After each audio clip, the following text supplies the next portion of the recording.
The ballroom smelled of roses and champagne, with music rippling through crystal chandeliers. My heels clicked softly against the marble floor as I entered, clutching the bouquet I'd bought with my own hands, white lilies tied with a plain blue ribbon. I thought today would be my son's happiest day, and I wanted to be part of it. Then I saw it. Pinned across my chest, the name tag his new wife's family had prepared for me. Not mother of the groom, not even my name. Just 2 words, bold and mocking, charity case. The laughter came in whispers, but whispers carry in a ballroom. I caught a wealthy aunt smirking behind her champagne glass, her red lips curling.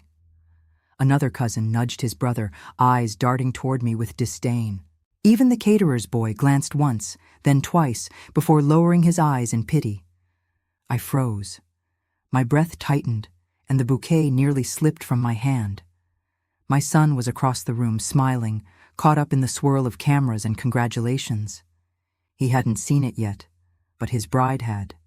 She stared directly at me, chin lifted, her diamond necklace glittering like a weapon. She wanted me to see. She wanted me to know. The air collapsed around me. My throat burned, my cheeks burned hotter.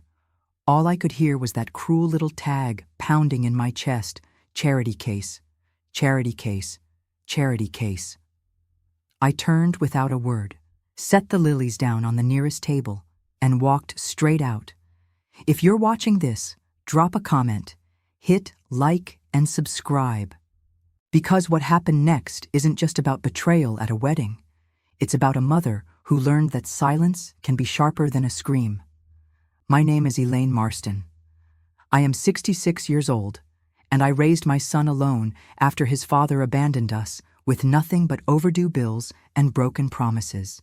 For 30 years, I worked 2 jobs, secretary by day, diner waitress by night. I paid for every book, every doctor's visit, every football jersey. I never remarried.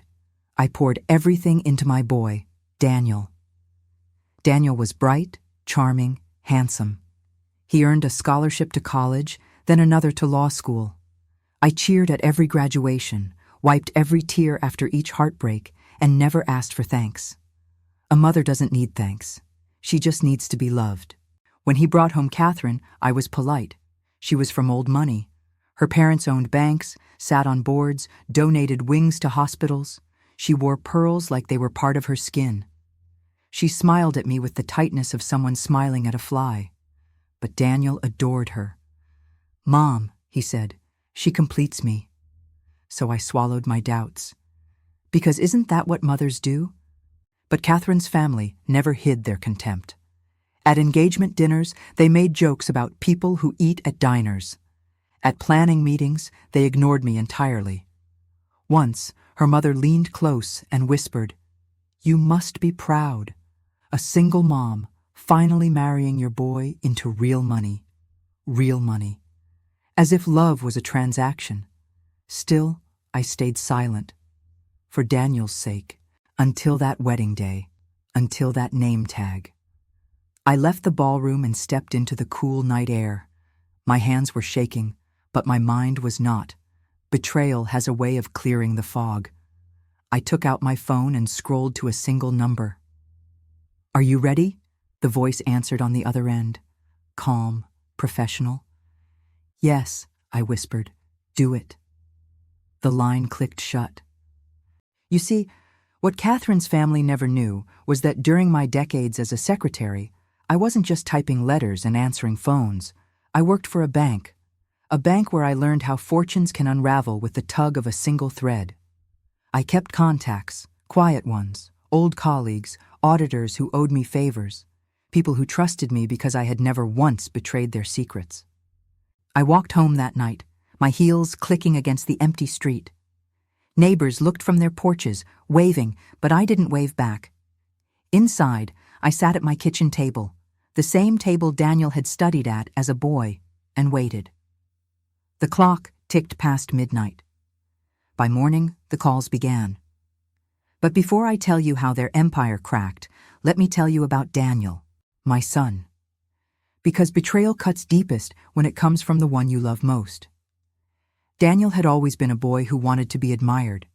In high school, he wasn't satisfied with A's. He wanted trophies, applause, recognition. I thought it was ambition. But maybe it was hunger, a hunger for approval that I could never fully feed. When Catherine entered his life, she fed that hunger with a silver spoon. Her family's wealth dazzled him. He liked their country club, their polished cars, their promises of connections. And though he never said it out loud, I think he liked having a wife whose parents could buy him a faster rise than his own hard work. So when they humiliated me, did he know? Did he look away?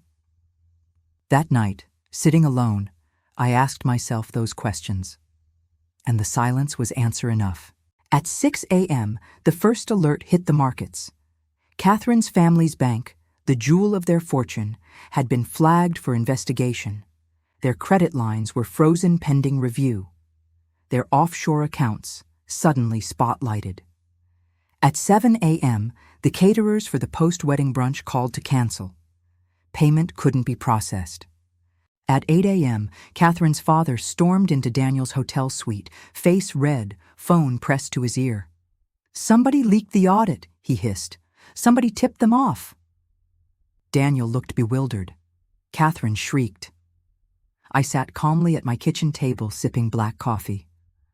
By 9 a.m., Catherine's mother was on the phone with me. Her voice cracked. "Elaine, please, this will ruin us." I listened, then I hung up. But Daniel, my son, he wasn't silent. By 10 a.m., he was on my doorstep. His tie was loose, his eyes wide, his hands trembling. "Mom," he said, "what did you do?" The boy I had raised, the man I had sacrificed everything for, standing there, looking at me like I was the criminal. Daniel's voice cracked as he stood in my doorway. "Mom, what did you do?" I stared at him, calm as the coffee steaming in my mug. The same mug he had painted for me in second grade, chipped on the handle but still holding strong. Just like me. "What did I do?" I asked softly. "What did they do, Daniel?" His tie was askew, his perfect suit rumpled from a sleepless night. He looked less like the polished lawyer and more like the boy who used to cry when the neighbor kids teased him about not having a father. Except this time, the wound was different. It wasn't bullies. It was his bride, his in-laws, and maybe, just maybe, himself. "Mom, the auditors froze everything. Catherine's family is in chaos. Dad-in-law says there was a tip-off." He stepped closer. "Tell me it wasn't you." I let silence hang between us, heavy and sharp. He searched my eyes, desperate for denial. Instead, he found the truth he didn't want.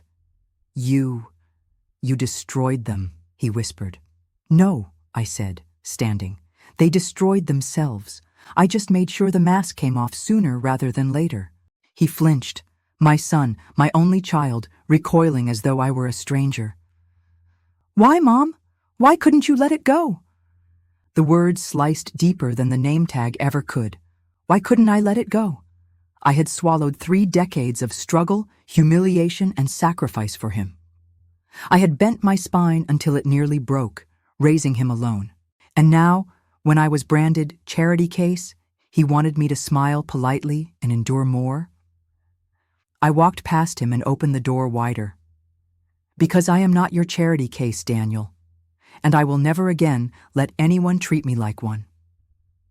By noon, the headlines spread. Marston Banking Group under federal probe. Stock prices plummeted.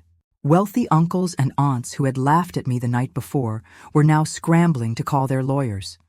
The brunch was canceled. The family name, once a polished shield, was now tarnished in every paper. And Catherine?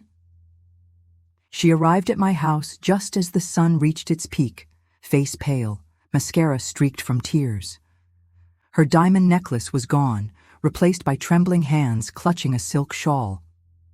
"You witch!" she spat. "You've ruined us." I tilted my head. "Funny.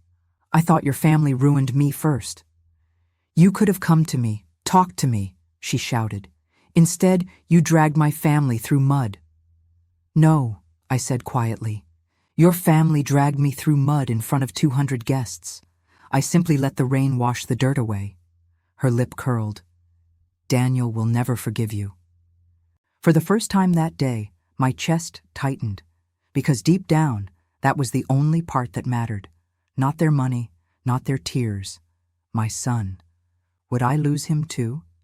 That evening, Daniel returned. His eyes were bloodshot, his jaw tight. He sat at my table, staring at the lilies I'd retrieved from the wedding hall. Their petals were already wilting. "Mom," he said, voice hoarse, "they're finished. Dad-in-law might face charges. Catherine, she blames me for not controlling you." I swallowed hard. "And what do you blame me for?" He hesitated. His hands shook. Finally, he whispered, "For not being the mother who could just smile and endure it." The words cut.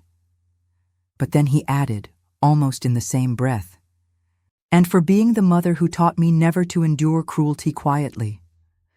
Tears blurred my eyes. "Daniel," I reached across the table, "I didn't do this to hurt you. I did it to remind you that my worth isn't defined by their labels, or by their wealth, or even by your silence." He looked at me for a long time. Then, slowly, he took my hand. "I know," he said, "but it doesn't make it easier." The weeks that followed were chaos for Catherine's family. Lawsuits, investigations, headlines that stripped them of their polished veneer.